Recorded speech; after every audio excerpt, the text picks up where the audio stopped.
آج 28 سال بعد اسکول کا ایک پرانا دوست ملا۔ وقت نے اس کے چہرے پر دھوپ، محنت اور ذمہ داریوں کی گہری لکیریں کھینچ دی تھیں۔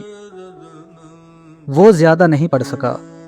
حالات نے کتاب کی جگہ لوڈر کا ہینڈل اس کے ہاتھ میں دے دیا، اور اس کی بیوی نے بھی سلائی مشین کے شور میں اپنی خواہشیں دبا دیں۔ مگر آج اس کی آنکھوں میں کوئی حسرت نہیں تھی، کیونکہ اس نے اپنی محرومی کو اپنی اولاد کی تقدیر نہیں بننے دیا۔ وہ مسکرا کر بولا، میں نے اپنے بچوں سے بس ایک بات کہی، پڑھ لو، کامیاب ہو جاؤ تو بہت خوب، اور اگر بڑی کامیابی نہ بھی ملی تب بھی پڑھائی زندگی کے بہت سے دروازے آسان کر دے گی۔ پھر جب اس نے اپنی بیٹیوں کا ذکر کیا تو اس کی آواز بھر گئی۔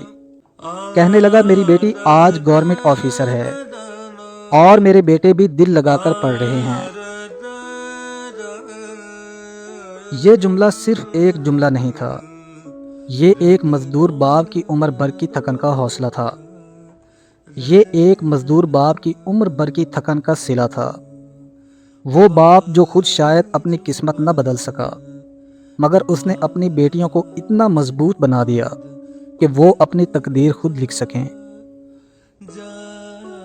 یہی اصل کامیابی ہے کہ انسان خود چاہے دھول میں رہے، مگر اپنی اولاد کو آسمان تک پہنچانے کی ضد نہ چھوڑے۔